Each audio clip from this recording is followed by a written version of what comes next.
All right, everybody, welcome to the Backseat Huddle Podcast, episode 26. As always, I'm your host, Tristan Weber, and today I'm going to be giving you guys my opinions and thoughts on Divisional Round weekend. And then on Thursday, I'm going to be talking to you guys about my predictions for the championship weekend. Now, this week for Divisional Round weekend, I went 4-0 in my picks, which obviously means that I am the best sports analyst on the entire internet. So I need you guys to go tell all of your friends all about me and that I'm the best. Okay? Let's go ahead and get into it.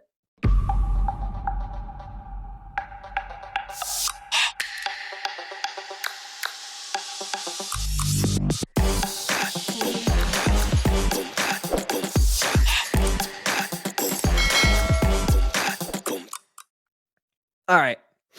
I'm going to go ahead and I'm going to start my show off with the biggest game of the week. Same one I started my show off with last week. I'm going to talk to you guys about the San Francisco 49ers versus the Dallas Cowboys. So I actually had a lot of thoughts on this game, and I really struggled to organize them because there was a lot of layers and there was a lot of things and talking points for this game about the game itself and the players in it. But I try to keep my podcast relatively short in the 15 to 20 minutes range, so I cannot talk about all of them. So I am going to talk to you guys about the ones I felt was important. My first thoughts on the 49ers versus the Dallas Cowboys was how interestingly refreshing that game was, because we got to see something that we haven't seen in quite some time. We got to see a defensive football game. And I'm old enough to remember before a lot of the rule changes, there was such a thing as a defensive football game. We used to watch the Pittsburgh Steelers and we used to watch the Baltimore Ravens go at it Sunday nights. And I used to love those games where defensive football games where there were low scoring games, not because the offenses were playing poorly, but because defenses were able to make such a great impact on the game by playing well. And that's what we got to see on Sunday with the 49ers versus the Dallas Cowboys.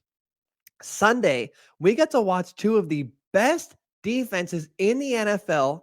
And when the Cowboys defense is fully healthy, which they were mostly healthy, almost fully healthy on Sunday night, they are one of the best defenses in the NFL. And we obviously know what the San Francisco 49ers defense is capable of. We got to watch those two teams on defense trade blows and play extremely well. The defenses just played lockdown for almost the entire game. And it wasn't like we were listening to Greg Olsen and Kevin Burkhardt, who were calling the game, point out, that each offense was just playing playing bad or missing plays, or they were playing poorly, because they weren't. We were watching two of the best defenses in the NFL play extremely well at the exact same time. And honestly, it was so refreshing from what the NFL has become, which is an offense, rather a league that leans completely toward the offense. So what a nice, refreshing change of pace that was. Second thing I'm going to talk about, which is what everybody else is inevitably talking about, and that is how Dak Prescott absolutely blew it on Sunday. All the 49ers did was follow the recipe to beat Dak Prescott.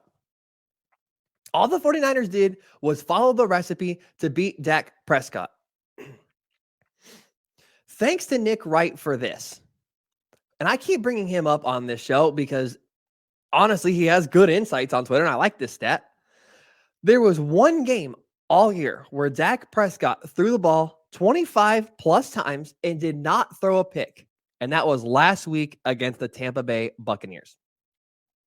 The fact of the matter is that Dak Prescott didn't play well for the entire game on Sunday. And it didn't matter because he had an opportunity at the end to make it happen in the final drive of the game. Okay. And he just didn't make it happen.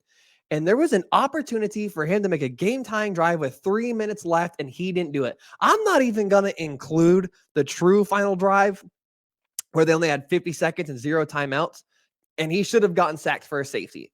I'm talking about the one, 3 minutes left, 2 timeouts, best defense in the NFL, send your team to the NFC Championship game. What can you do? On the first play, he threw an interception right to Dre Greenlaw, who just dropped it. And if you have an opportunity, Emmanuel Acho did a really good breakdown of why he shouldn't have thrown that ball anyway and why CeeDee Lamb was wide open on that play. Second play, he had a big time underthrow to Michael Gallup, who was wide open as hell up the seam. Third play was a sack. And it's just not good enough. And then they punted, which is just not good enough. If you are a 40, 45 million, whatever number it is, quarterback, you have to do better than that. You have to be better than that. Plain and simple. One should have been interception, one big underthrow, one sack, and then a punt. You just got to do better. There's no excuses. And he just didn't get it done. And that's not even mentioning the big time underthrow he had earlier in the game on that amazing catch by CeeDee Lamb. He had to play better, and he didn't. He had to make the plays when they were there, and he didn't make those plays. The quarterback on the other side of this game, Brock Purdy, actually impressed me a little bit against Dallas. That's kind of not necessarily, I feel like, what everyone else is talking about, but Brock Purdy impressed me in his ability to not screw it up when he wasn't playing well, and then when it really counted, stepping up and making plays and playing well. I know this game from Brock Purdy wasn't super as impressive as a whole, but I have to give Brock Purdy and his crew some significant praise because there was a turning point in this game for the San Francisco offense where they just stepped up, they took over the game, and they were just better. They just started playing better, and they were the better team. And it felt like it all started with that throw to George Kittle. That throw happened with about 5 minutes left in the third quarter, and it kick-started everything. And as Greg Olsen was saying at halftime, they only had 9 points. He was saying right after the break, they need to start throwing the ball. They need to start airing it out. That's what got him here. They need to let Brock Purdy start to play a little. And quite frankly, Brock Purdy made the play that started it all. I'll give George Kittle a lot of credit on this one too, because the catch was better than the throw, but I thought the throw was pretty good. He was Brock Purdy, play action, scrambled out to his left, threw it up the middle to George Kittle. Okay. And that play got their entire offense moving. After that point, they only had 9 points. They couldn't do much. Their running game started working. Their passing game started working. Everything started working after that play. I feel like we just have to credit Brock Purdy for holding on, not making a mistake, and it was time to make a throw, time to make a play. After a sluggish first half, he stepped up, delivered, and then once he got a little bit of momentum, he just kept going, and that team just kept going after that one play. He was the lightning rod for his offense. He and George Kittle made it happen. So I have to give them credit, and I have to give Brock Purdy credit for playing pretty well for that last quarter and a half. Last thing I want to talk about for this Cowboys, and this is a little bit off topic, so I'm going to make it brief. Kellen Moore, the offensive coordinator for the Dallas Cowboys, is going to get creamed for that final play because it was bad. I don't know what the hell that was. But he earned a head coaching job this postseason. He's put himself in the conversation for the past couple seasons, and he earned a head coaching job this postseason. During the regular season, Kellen Moore, the offensive coordinator for the Cowboys, did nothing but make it work. He had injuries on the offensive line all season. He had an overpaid old running back who it feels like is being forced to be given carries, a quarterback injury, a wide receiver room that is one of the most unimpressive in the NFL outside of CeeDee Lamb, and a division with the Eagles, who have the second best defense statistically in the NFL, a Commanders defense that's pretty good. And a casual observer, despite all of that, he makes it work. And then a casual observer, like myself, can look at the Cowboys offense and see where the weakness is at, let alone NFL defensive coaches. And despite all of that, the Cowboys still had the 11th ranked overall offense in the NFL and the 4th best scoring offense in the NFL. And in the postseason against Tampa Bay, the Tampa Bay defense is actually pretty good, and Todd Bowles is one of the best defensive minds in the NFL. Kellen Moore absolutely had the Buccaneers players and coaches befuddled the entire game. He outcoached Todd Bowles. This week against the 49ers, say what you will about Dak Prescott's ability or lack thereof, but he had receivers running wide open late in the game. Michael Gallup, CeeDee Lamb was way open on that streak route. He called the right play against cover 3 against that should have been interception by Dre Greenlaw. And prior to the Tony Pollard injury, I thought the Dallas Cowboys were running the ball incredibly well. I thought they were running the ball fairly well against a very stout 49ers run defense. Kellen Moore did nothing but make it work all season long. So he will very, very likely, at least in my opinion, end up an NFL offensive head coach somewhere this offseason. But that last play was really bad. I don't know what the hell that was. Moving on to Bengals versus Bills.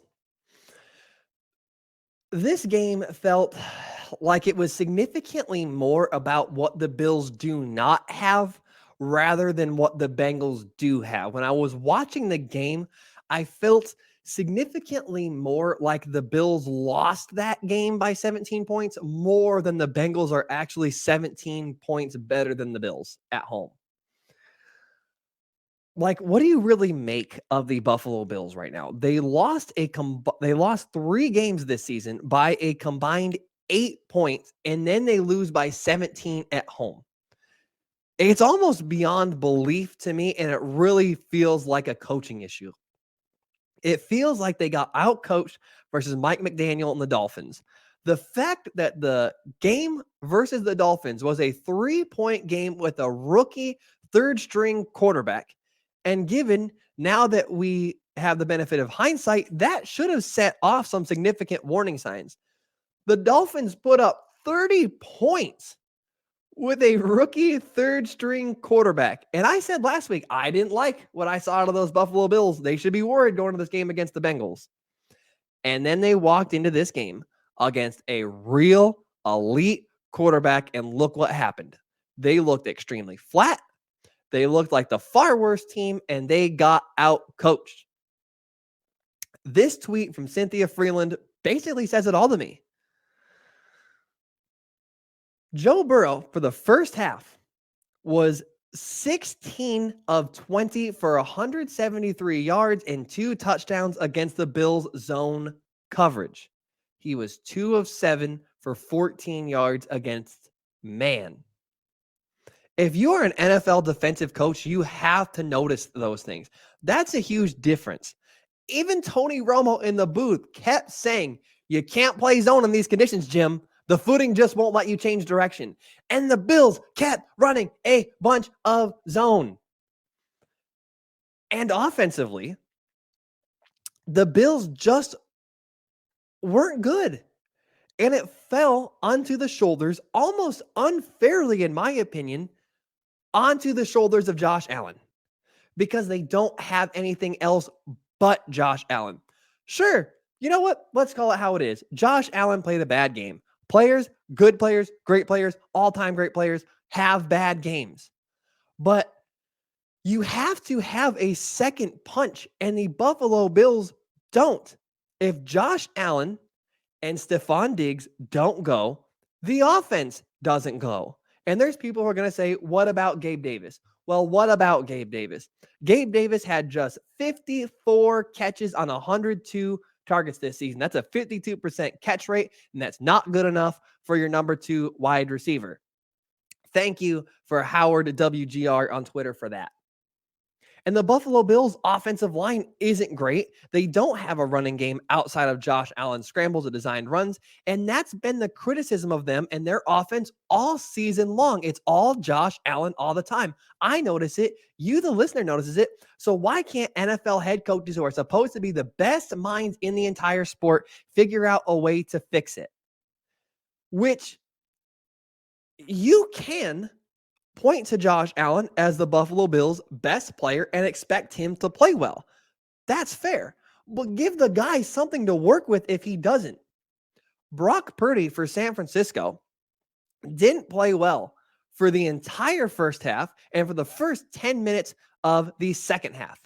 But he made one big play to George Kittle and it sparked the entire offense. The running game started working. The passing game started working. Everything started working. Josh Allen, if he makes a big play, it's expected to spark more Josh Allen. If we look at this game, the Bills versus the Bengals, and we zoom out, okay, let's play a little bit of a hypothetical.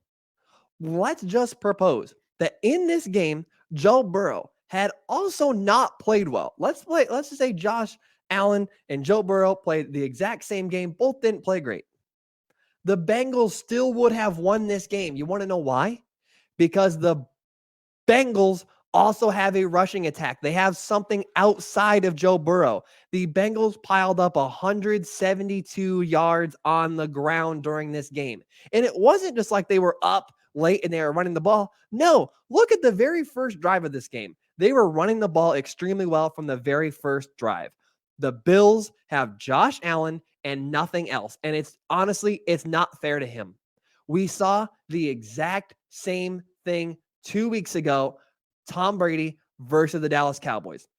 The Tampa Bay Buccaneers went against a team that had multiple ways to win. The Cowboys can run the ball, they can pass the ball, they can play action. They have multiple ways to win. Tampa Bay had one, Tom Brady.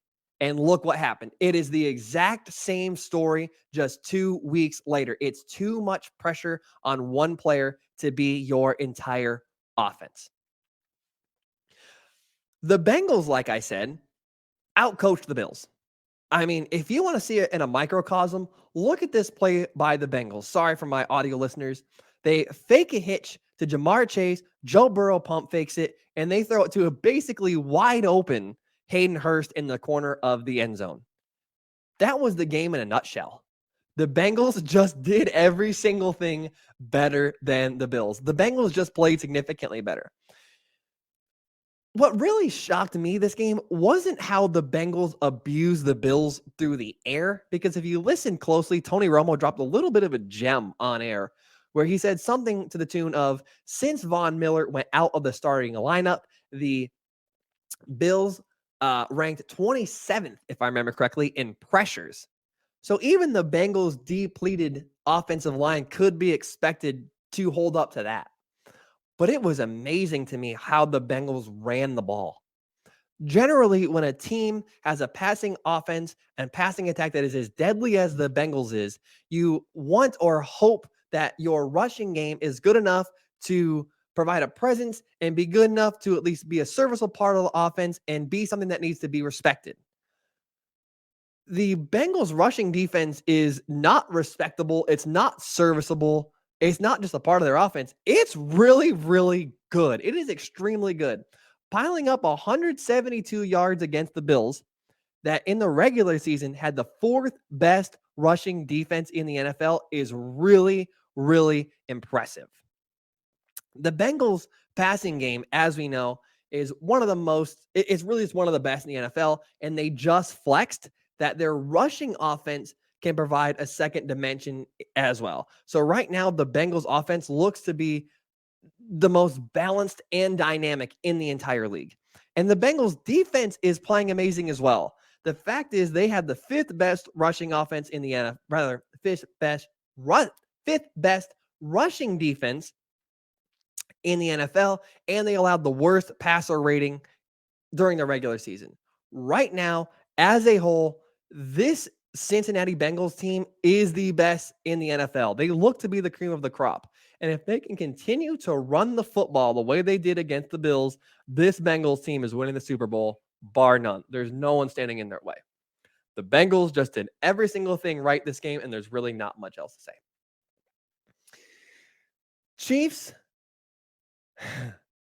Chiefs versus the Jaguars.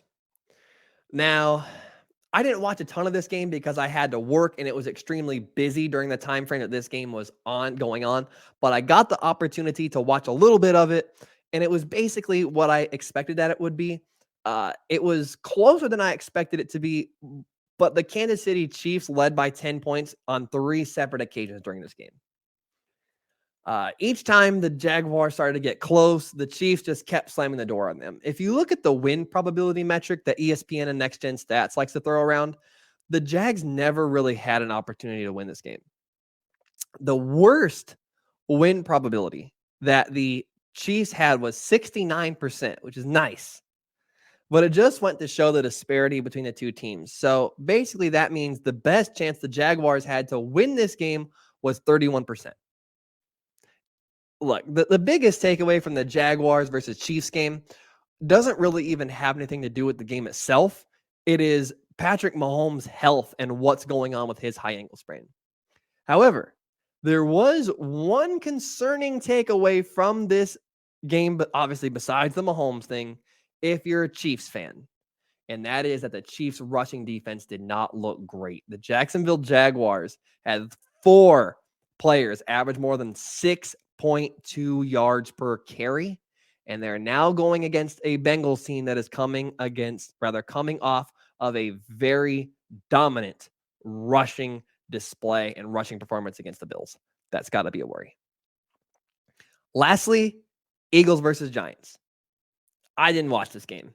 I got 4 hours of sleep the night prior, and when I got off work, I went to sit down and watch this game, and the Eagles were up 21-0.